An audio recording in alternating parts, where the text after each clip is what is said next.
Alhamdulillahirrahmanirrahim. Wassalatu wassalamu ala sayyidil mursalin wa ala alihi wa sahbihi ajma'in.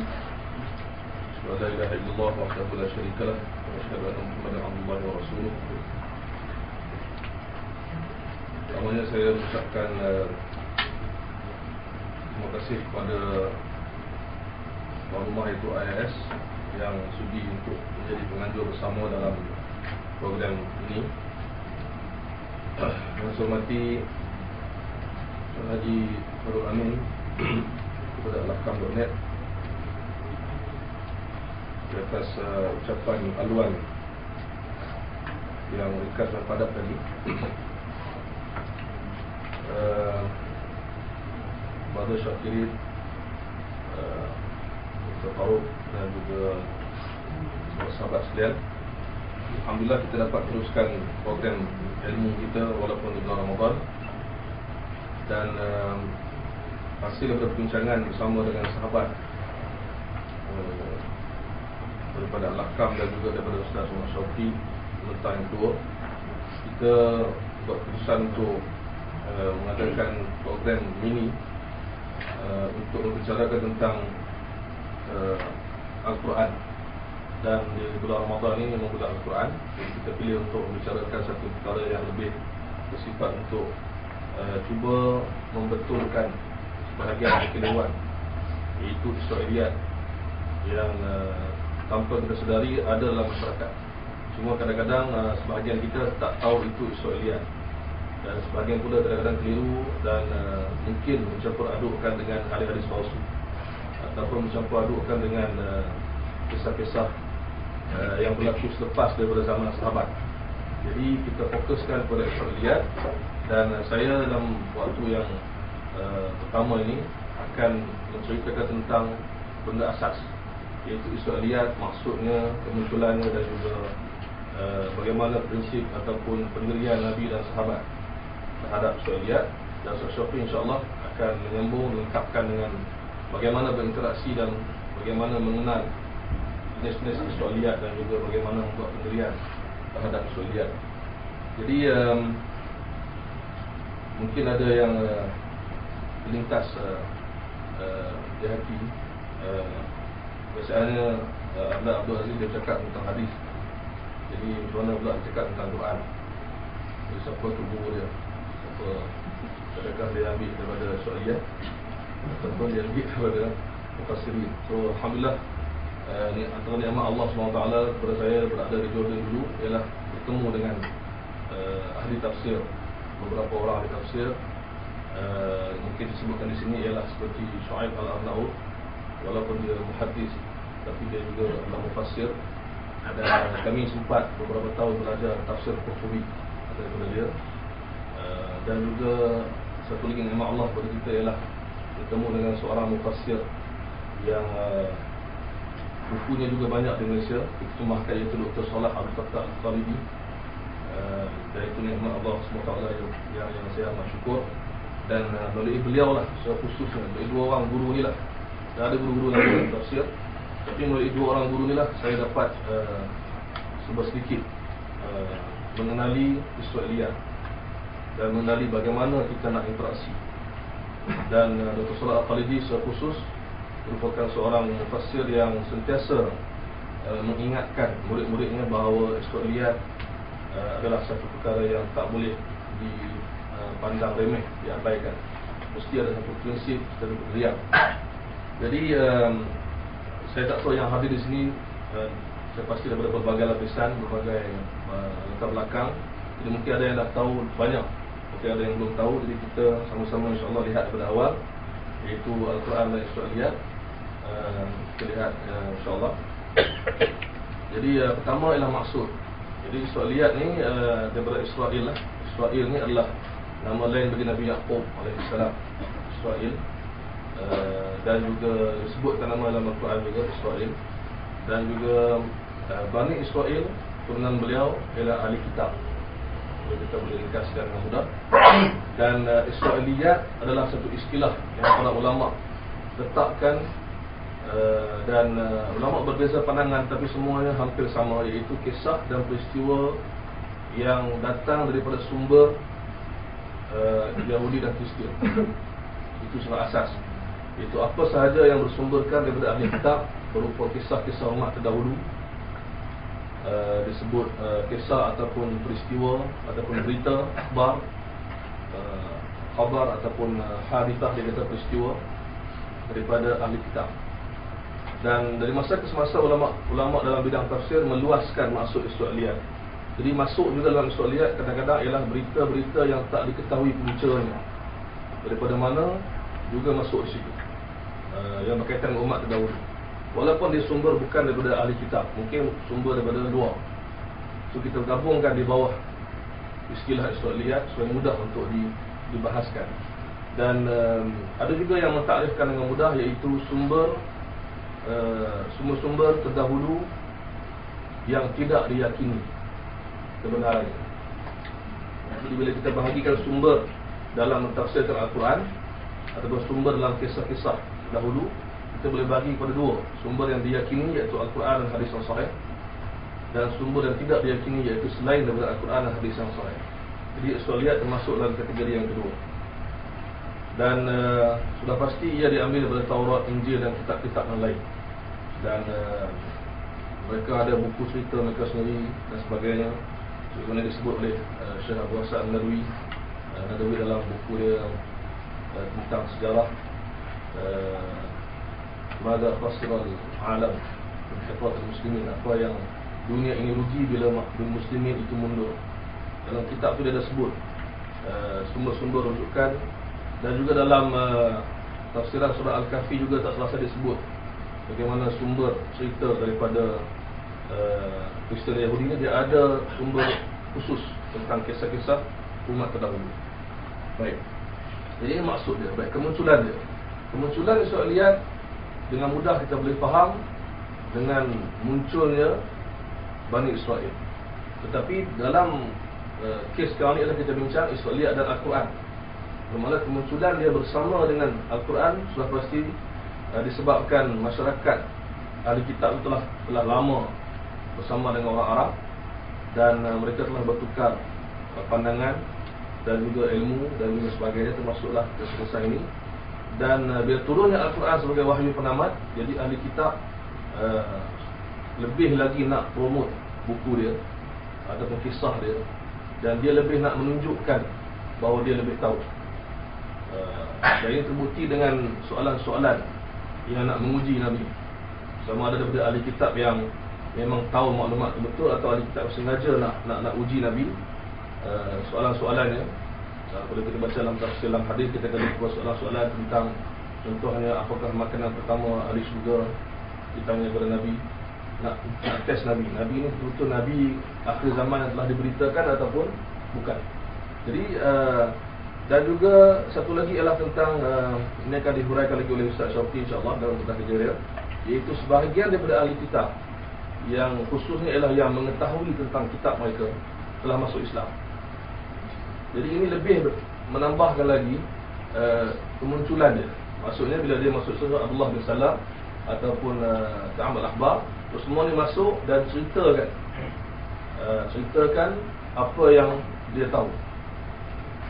Biasalah nak bersembang takkan nak cerita sembang benda baru, benda dulu, cerita dulu macam Arab sembang pasal jahiliah, dia akan bersembang. Bahkan mereka dalam hadis yang sahih mereka bersembang di masjid tentang cerita jahiliah, dan mereka ketawa dan Nabi pun tersenyum. Jadi ahli kitab yang masuk Islam pun sama, dia agak modern nak bersembang, dia bersembang cerita-cerita yang dia kata dulu kami di ini. Jadi dia telah dengan tidak disengajakan atau disengajakan menyebarkan Israiliyat dalam masyarakat Islam. Bukan kita nak katakan yang negatif, tapi dalam tu ada semua kita akan lihat nanti. Dan juga menambahkan lagi keinginan ataupun kemunculan Israiliyat ialah bila mana kisah-kisah Al-Quran ada yang telah pun disebutkan dalam kitab-kitab dulu, seperti kisah Nabi-Nabi, dan seperti juga kisah umat-umat terdahulu yang ada dalam Al-Quran dan ada dalam kitab terdahulu. Al-Quran datang menceritakan balik, kebiasaannya ialah meringkaskan dan mengambil pengajaran. Kitab yang terdahulu di kalangan ahli kitab, huraian, perincian, terlalu detail. Contoh misalnya kisah Nabi Yusuf, kita tahu dalam surah Yusuf ada surah khas surah Yusuf. Dan surah-surah dalam Bible pun ada juga kisah Nabi Yusuf dengan perincian tahunnya, berapa lama dalam penjara dan sebagainya. Begitu juga dengan kisah Nabi Nuh, bahtera Nabi Nuh. Memang ada dalam kitab-kitab yang terdahulu, sebab sememangnya itu berlaku dan menyebabkan mereka mencari di mana bahtera itu berdasarkan kitab-kitab mereka. Sampai Allah tak jumpa. Orang yang tengok Quran pun dia cari juga di mana bahtera, sebab dia kata kayu tu boleh buat. Tak tahulah jualan kan. Baik. Ini menunjukkan bahawa Israeliat muncul seiringan dengan Al-Quran, dengan umat Islam di zaman itu. Jadi di awal ni kita boleh gambarkan bahawa umat Islam boleh mengenal pasti. Itu kita yakin. Disebabkan di antara sebab-sebab yang kita boleh fikirkan bersama ialah adanya Nabi, adanya para sahabat yang mengetahui Al-Quran, adanya juga ahli kitab yang mengetahui tentang kitab. Jadi mudah untuk dibezakan, mudah untuk dikenal pasti.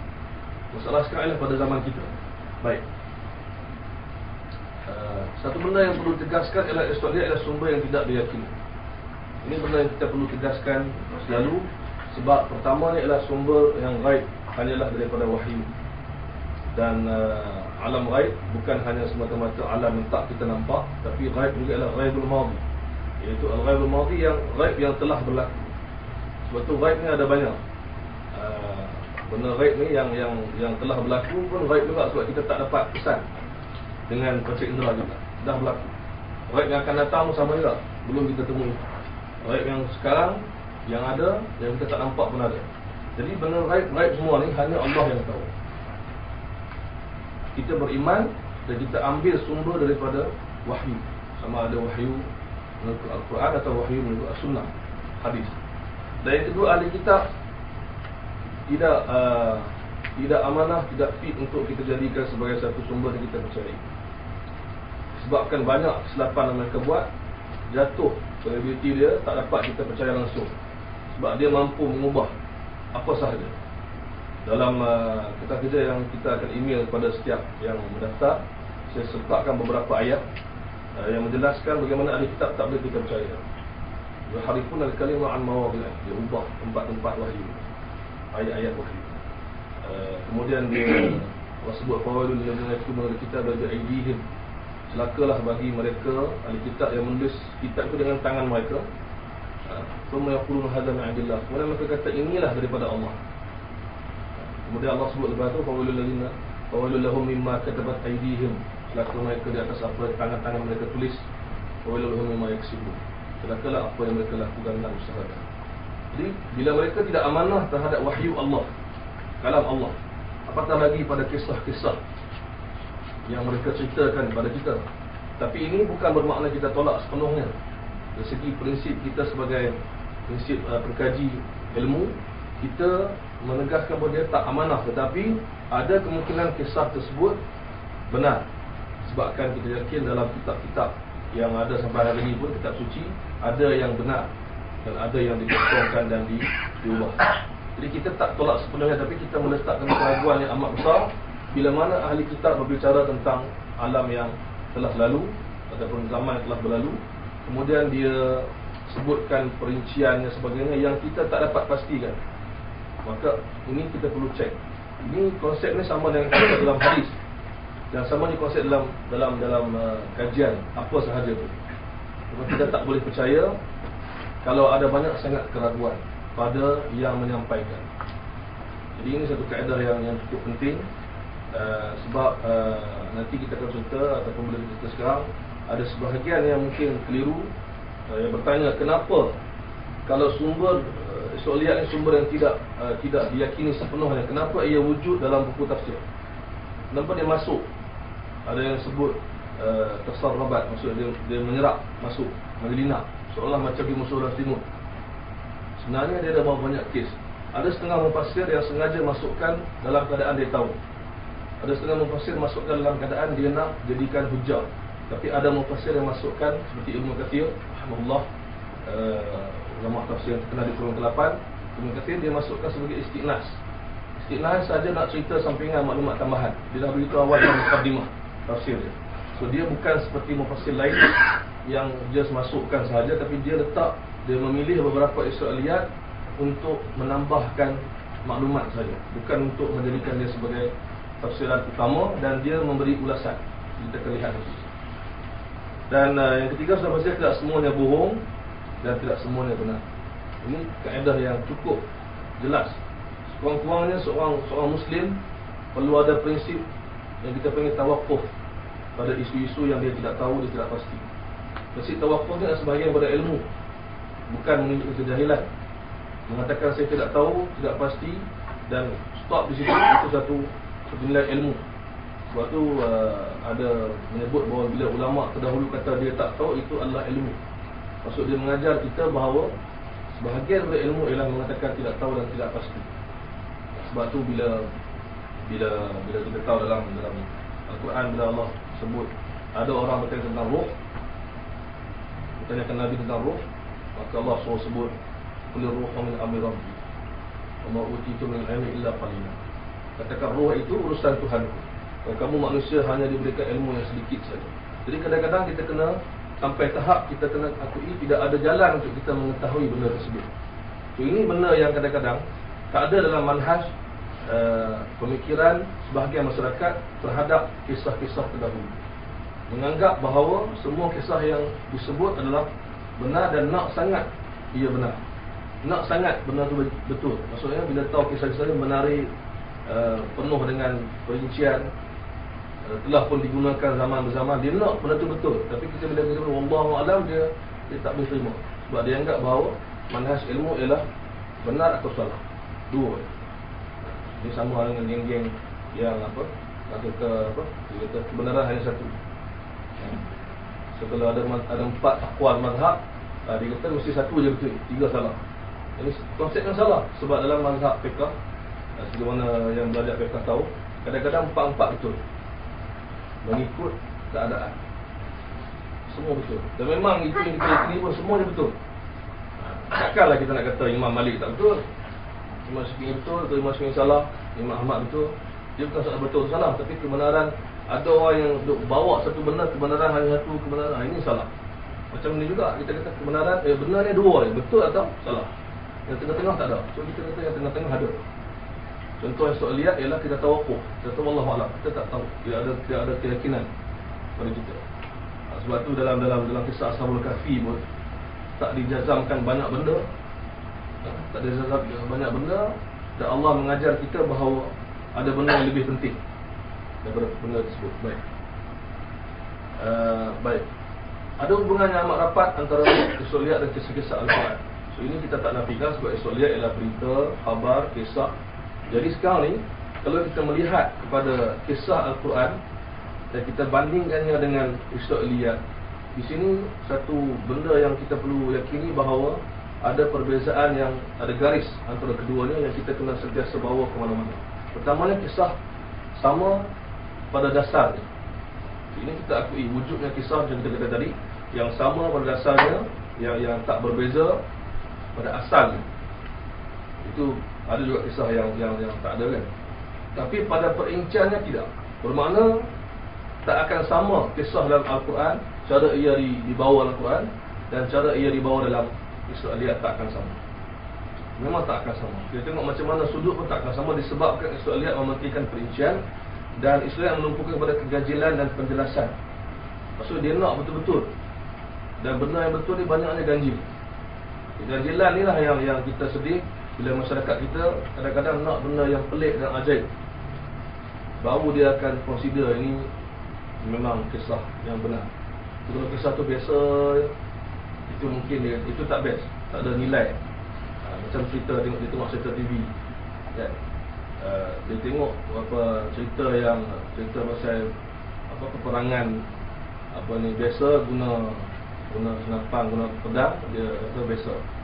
Tapi dia nak guna bom semua, jet semua, dia akan lebih menarik. Ganjil tu lebih best daripada yang biasa.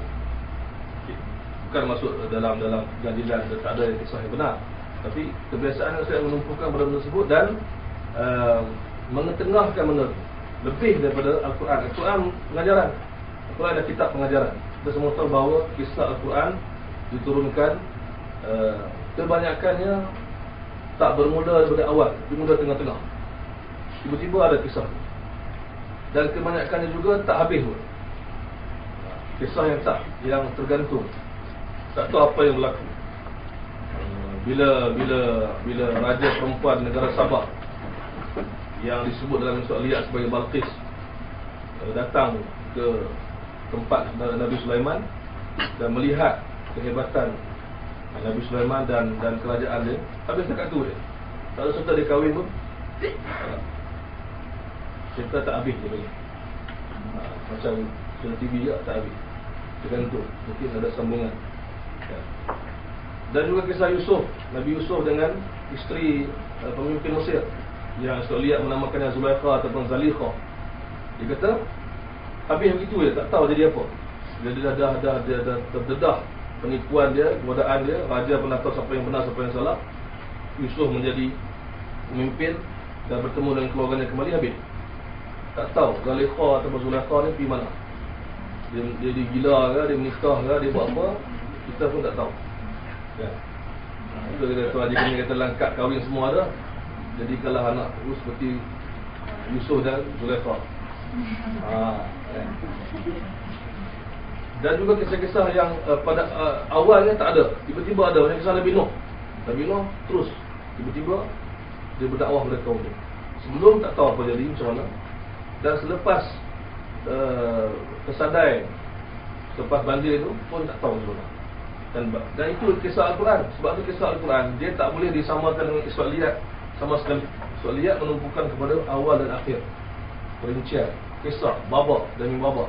Tapi Al-Quran nak pengajaran, nak renungan. Dan mungkin setengah hanya melihat bahawa macam tak best, sebab tak tahu apa jadi sebelum, tak tahu apa jadi selepas. Jadi tak habis. Sebenarnya ini sebab kita tak faham tujuan Al-Quran diturunkan, ataupun kita lupa tujuan Al-Quran diturunkan. Bukan diturunkan untuk menjadi buku sejarah, tapi untuk memberikan pengajaran dan membetulkan perjalanan sejarah. Itu cerita. Baik. Dan juga keyakinan sumber, jadi kita tahu bahawa kisah Al-Quran kita yakin sepenuhnya ia kisah yang terbaik dan ia kisah yang paling benar. Nahnu naqussu 'alaika ahsanal qasas, kami ceritakan kepada kamu Muhammad sebaik-baik kisah. Dan sebaik-baik ahsan itu meliputi semua, meliputi pengajarannya, meliputi babaknya, meliputi kadarnya, meliputi kebenarannya. Bima auhayna ilaika hadzal Quran, dengan sebab kami turunkan Quran ini, wahyukan kepadamu. Wahyu ini kisah dia. Ini yang kami wahyukan, ini yang terbaik. Sebab tu Dr. Salah Al-Khalidi amat mementingkan ayat-ayat macam ni, supaya dia kata kita jangan langsung percaya maklumat tambahan. Setengah-setengah pensyarah tak setuju. Setengah ahli tafsir kata kita bukan hadkan sampai ke tahap tu, tapi kita hati-hati. Ada yang kita ambil, ada yang kita tak. Tapi Dr. Salah Khalidi dia suka mewujudkan pemikiran Muslim ini cukup dengan Al-Quran dan kadar yang diberikan. Kalau hadis ada tambah, okey, selesai. Sebab hadis juga adalah wahyu.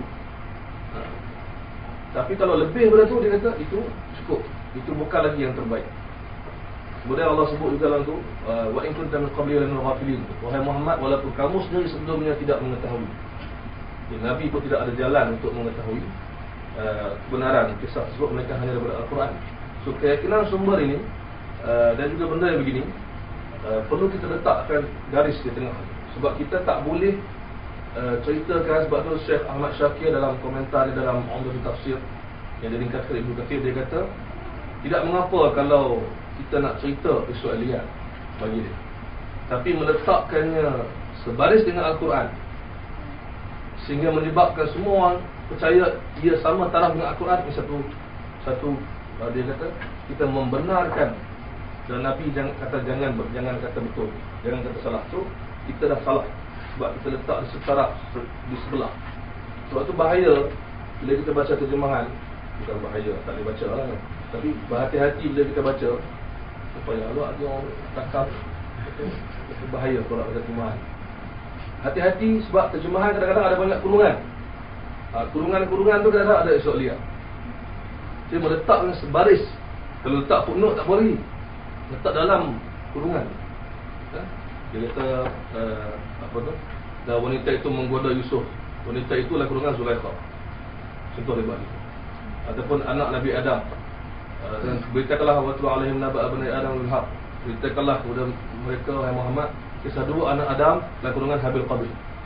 Jadi kurungan terus menyebabkan orang sangka ia sebaris dengan Al-Quran, sampaikan tak dapat dibeza. Itu cerita. Baik. Contoh saya, contoh banyak sangat lah. Saya bagi 3 contoh lah. 3 ni pun tak nak baca. Apa ni dalam kita kerja tuan-tuan dan puan akan dapat nanti. Juga ada 3 kisah lain, banyak lagi kisah lain. Kisah dalam surah Al-Baqarah, kisah lembu. Surah Al-Baqarah lembu. Kisah yang mudah yang Quran cerita mudah ni ialah lembu tersebut diwahyukan oleh Allah kepada Nabi Musa untuk disembelih bagi mengenal pasti siapa pembunuh mangsa yang dibunuh. Berlaku pembunuhan, tidak diketahui siapa yang membunuhnya. Jalannya ialah Allah wahyu kepada Nabi Musa mencari lembu. Lembu ni pula kisah cari dia, mereka tanya Nabi Musa berkali-kali lembu ni macam mana. Nabi Musa suruh lembu ya innallaha ya'murukum an tadhbahu baqarah. Allah suruh kamu sembelih lembu. Pi je sembelih. Tak dia kata apa ni? Qala du'a rabbaka yubayyana mali. Musa doa kepada Tuhan kamu bagi tahu lembu tu macam mana. Musa pun minta kepada Allah dan Allah uji mereka dengan ciri-ciri sifat-sifat lembu yang macam-macam, warna begitu bersinar, kemudian itu tidak digunakan untuk pertanian semua. Last sekali baru mereka buat pemakaru yang fa'alun, dan mereka hampir tak dapat jumpa lembu tersebut. Kemudian Allah menyuruh Nabi Musa dan umat Islam Bani Israel memukul faqulna dribuhu bi ba'dihha, pukul dengan sebahagian daripada lembu tersebut, maka Allah zahirkan siapa pembunuhnya. Itu cerita kisah ringkas daripada Al-Quran yang jelas pengajarannya menyebut kekuasaan Allah menghidupkan, menyebutkan tentang perangai Bani Israel yang menyusahkan, menyebutkan bagaimana Nabi Musa bersabar dengan mereka. Ini pengajaran yang cukup banyak yang kita boleh ambil, yang kita tak tersasar kalau kita tengok Al-Quran. Bila kita tengok Surah Al-Riyad, dia cerita habis lembu tu siapa yang punya, siapa tuan lembu tu, beli berapa harga, tawar-menawar berapa kali. Kemudian apa tu, lembu tu dipukul bahagian mana. Ada kata ambil lidah lembu, ada kata ambil ekor lembu, ada kata ambil kaki lembu. Dia bincang bahagian mana dia pukul. Tak ada kena mengena dengan kekuasaan Allah menghidupkan orang yang mati. Kemudian pula ada cerita sebelum tu siapa yang mati. Yang mati tu siapa? Cerita panjang lebar sehingga kan bila kita baca balik menyebab kita hilang fokus. Ini antara kelemahan bila kita baca banyak di surah Al-Riyad, hilang fokus. Kalau kita boleh fokus tak apa, kita baca banyak mana pun. Kita wajib baca banyak cerita juga yang black-black, tapi kita tak hilang fokus. Ini kalau kita baca hilang fokus, lari tujuan asal ayat tersebut. Baik, itu surah Al-Baqarah, ayat tersebut. Kemudian kisah Qarun, ini lagi banyak kisah Qarun. Apa ni dalam Quran mudah aja, Qarun daripada Bani Israel. Dia melampaui batas, kekayaannya menggelapkan hatinya, menyebabkan dia ingkar dan tak menunaikan tanggungjawab, dan kufur pada perintah Allah, dan telah pun menggugat keimanan sebahagian orang Islam di zaman tersebut yang nak ikut macam dia. Kemudian dia ditenggelamkan, hartanya banyak dan sebagainya disebutkan. Tapi Surah Al-Riyad datang membawa Qarun ni sepupu Nabi Musa. Kemudian dia muka dia macam mana, gelaran dia macam mana, dia pandai baca kitab Taurat. Kemudian dia paling hebat antara mereka, kunci dia besar, kecil daripada jari, kunci dia ada banyak, peti besi dia macam mana. Kemudian apa ni, dia keluar pakai baju apa semua, cerita menarik, tapi tak ada pengajaran, hanya lebih kepada, dan ada pula khilaf di kalangan cerita ni, ada kata ada. Jadi ni kita ada pening. Mana satu yang macam cerita lembu tadi, Ibnu Katsir dah sebut banyak riwayat pasal lembu. Jadi tak penting lembu tu apa, siapa tuan dia, berapa harga dan sebagainya. Dan kisah Talut dan Jalut dalam surah Al-Baqarah, ini mengandungi beberapa maklumat yang juga pelik. Talut dan Jalut senang saja. Orang yang paling Islam, Talut dan Jalut bertembung di surah Al-Baqarah. Dan kita tahu surah itu bagaimana Nabi mereka melantik, Allah melantik Talut, ada yang tidak puas hati. Kemudian Allah memilih dia kerana ilmunya dan kekuatan dia. Kemudian dia menguji tenteranya, dan mereka berdoa, akhirnya mereka berjaya menewaskan Jalut. Dan waqatala Daud Jalut, Nabi Daud Itu belum Nabi lagi, telah membunuh. Dia tentera Islam dan dia bunuh panglima kafir. Dan cerita tu habis begitu saja. Tapi dalam surah Al-Liat, diserta Nabi Daud ni pendek, muka dia hitam, hidung dia begini, apa sakit, banyak sakit semua. Dia hero dia kena muka huduh lah. Kita dalam surah Al-Liat ni, kita nak hero muka ini, semua laku filem. Dia hero muka paling huduh dan dia paling terror. Dia macam dia mula-mula jadi katak lah. Lepas tu dia jadi prince cerita. Kemudian lagi yang bahaya lagi ialah dia kata Talut ini lepas dia menang, dia bergaduh dengan Nabi Daud. Ada lagi masalah, maklumat yang mengelirukan yang terus. Dia kata sebab Talut jealous Nabi Daud ni dapat perhatian sehingga dia popular. Cerita semua ada atas Reka. Ini Surah Al-Liat. Surah Al-Liat ada Reka. Dia cerita sampai tak logik, sampai Talut boleh bergaduh dengan Nabi Daud. Dan itu belum cerita lagi bagaimana dia bunuh Jalut. Dia guna tu yang terbi, orang Kedah punya terbi, plastik ada 3 tu, buah batu tu dia baling. Kemudian Jalut pakai topi besi, tembuh topi besi dan tembuh tentera dia 30,000 orang. Cerita memang pelik. Tapi memang best lah kalau kita cerita, kita gabungkan bersama ayat Quran surah Al-Baqarah ni, jadi setara. Itu yang bahaya kan? Baik, itu sebagai contoh, banyak lagi. Dan saya nak tekankan bahawa kadang-kadang kita tak sedar bahawa Surah Al-Liat tersebut menjatuhkan maruah Nabi, menjatuhkan maruah orang yang soleh. Ini yang kita tak sedar. Sebab kita ni kadang-kadang niat kita baik sangat, kita cari benda yang positif thinking, positif thinking tahu terlampau hebat kan? Contoh kisah Nabi Ayub alaihissalam. Ada orang boleh terima, dia kata Nabi Ayub badan dia berulat, kemudian dia selayang, ulat jatuh, dia letak balik. Ini menjatuhkan maruah Nabi. Sebab mana mungkin Nabi diutuskan dengan wajah yang hodoh, dengan ulat, katanya berulat seluruh badan kecuali lidah dan hati dia. Macam mana nak dakwah dengan orang? Orang lain orang cakap lah, kalau saya kadang dengar orang cakap jawab kat muka, orang kata salah. Ini lebih ulat dekat muka kan?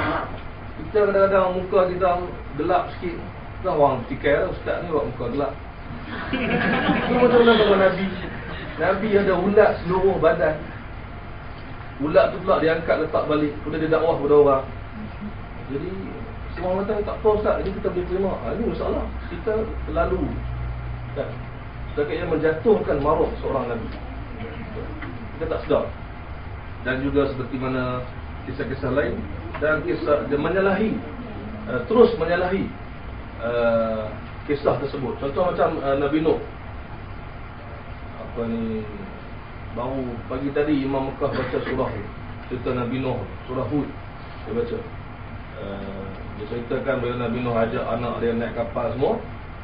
Sebelum tu lagi Allah sebut bahawa innahum mughraqun, orang zalim ni akan tenggelam semua, termasuk anak dia juga tenggelam. Tapi Surah Al-Liat bawa kisah lain yang menyatakan ada seorang selamat, seorang orang kafir ni selamat. Sebab dia selamat ialah dia terlalu besar, dia tinggi sangat, banjir tu hanya sampai kaki dia. Itu cerita. Sebab dia kena buat cerita bagi masuk akal juga. Sebab macam mana orang lain semua tenggelam dengan banjir, dia tak tenggelam sebab dia besar, banjir sampai kaki dia. Kemudian dia terus hidup sampai zaman Nabi Musa. Dia hidup dengan cara ambil ikan paus, bakar dekat matahari. Itu cerita dalam Surah Al-Liat kita baca, jumpa dalam tafsir Qurtubi, tafsir Tabari semua. Dan dia sampai zaman Nabi Musa bunuh dia dengan tongkat. Nabi Musa katok kaki dia, letak dia kecil, nak lompat ambil katas, dia lompat kaki, dia bagi mati terus. Itu cerita dia. Cerita dia menarik untuk buat kartun.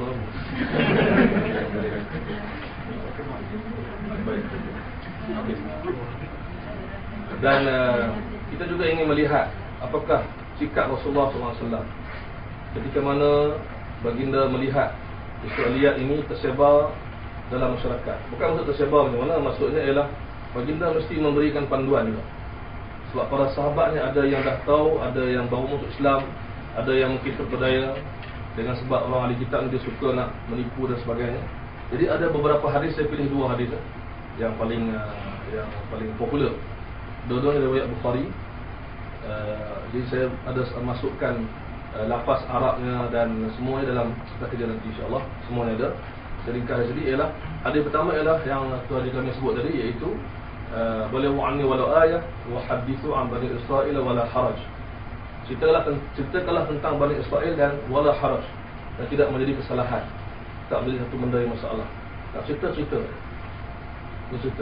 Jadi hadis ni riwayat Al-Bukhari daripada Allah bin Amr merupakan macam seolah-olah satu keizinan untuk umat Islam ataupun kita sampai hari ini cerita je tentang Bani Israel.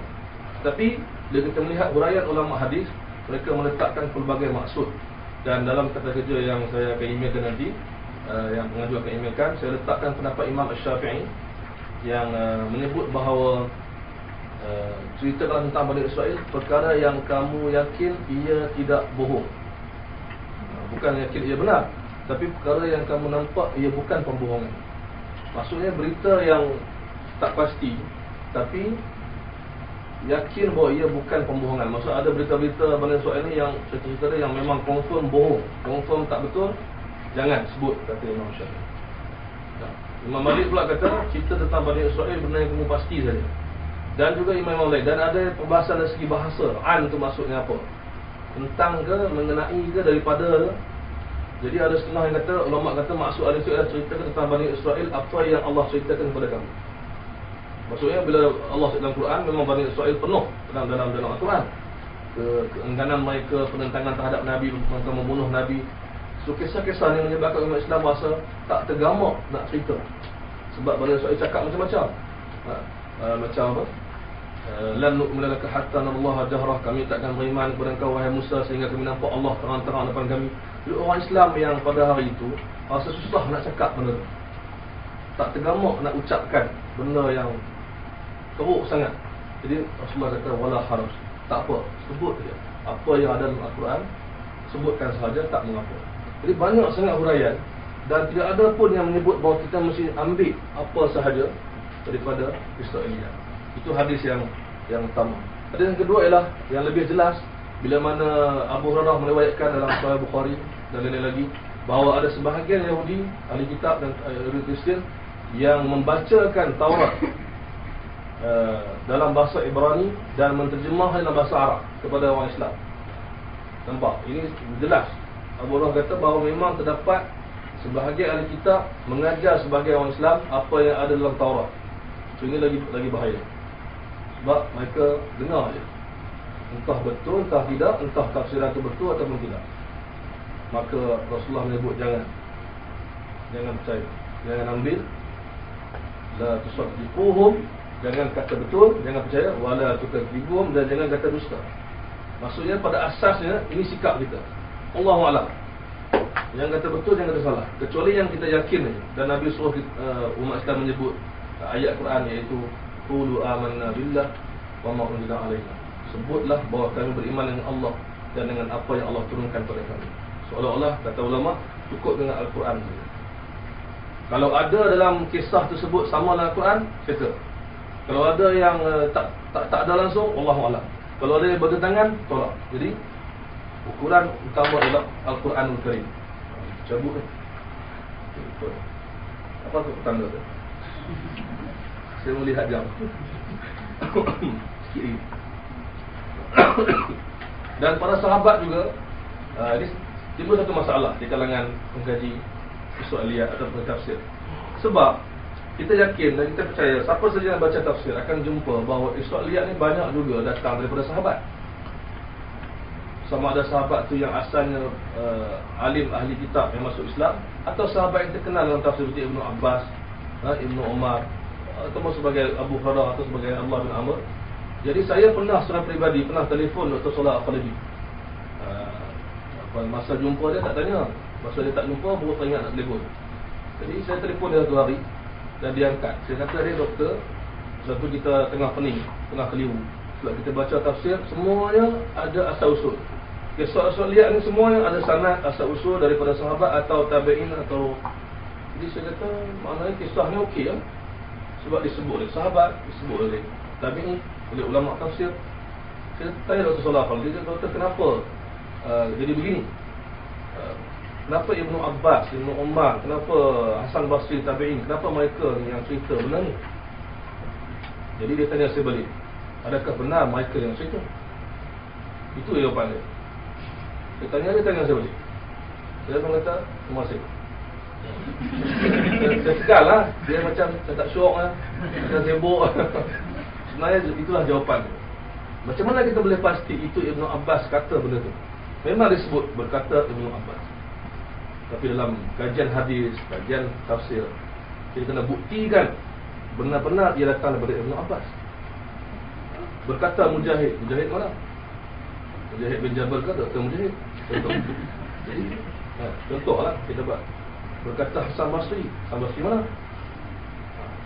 Jadi kita kena pastikan. Dan kadang-kadang yang menarik ialah bertentangan pula riwayat daripada sahabat yang sama, tabi'in yang sama, kisahnya bertentangan. Macam juga pentafsiran ayat. Ada yang tafsir begini, dia kata tafsir pertama ialah begini, di antaranya ialah Ibnu Abbas. Tafsir kedua pula berkata begini, di antaranya Ibnu Abbas. So benda tu menyebab kita mungkin keliru. Kenapa dia begini? Jadi kita perlukan penelitian. Dan sahabat memang mereka sebut Israeliat, tapi seorang sahabat mengetahui batasan, mengetahui disiplin. Dan di antara sahabat yang melihat bahaya dalam masyarakat ni, memberikan nasihat. Okey, nasihat dia ialah selepas ni biar ni. Ini nasihat Ibnu Abbas. Riwayat Al-Bukhari, dia macam orang kata mengepek. Beletih lah, membebel. Ini membebel ni, dia marah. Kenapalah kamu ni? Apa nak jadi?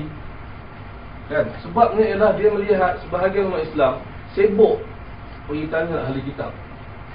Sedangkan dikata kamu ada Al-Quran yang tidak ada keraguan. Allah turunkan, itulah wahyu yang terkini daripada Allah SWT. Kamu ada kebenaran yang kuat. Kenapa nak tanya mereka?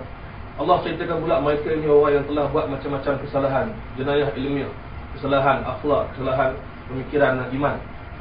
Kenapa nak lagi?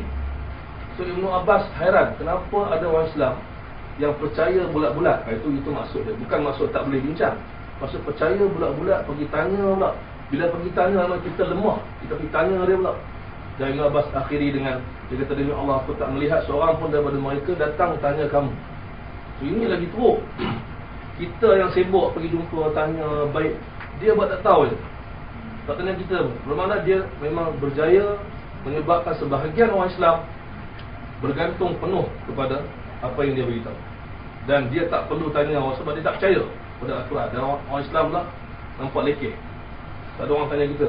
Kita yang tergigih-gigih pergi jumpa. Jadi ini cerita nasihat Ibnu Abbas yang keras.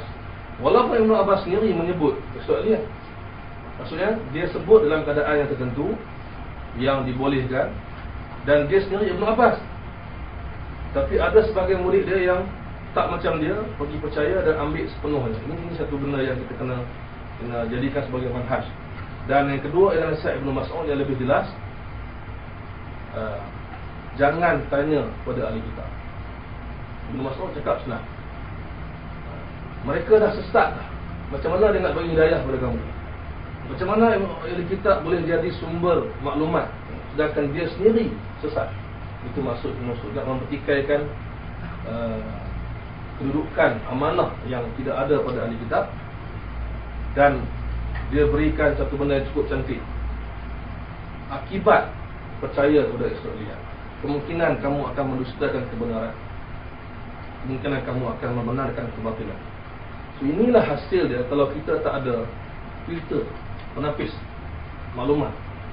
Mungkin kita akan percaya benda yang tak betul, atau mungkin kita kata salah benda yang betul.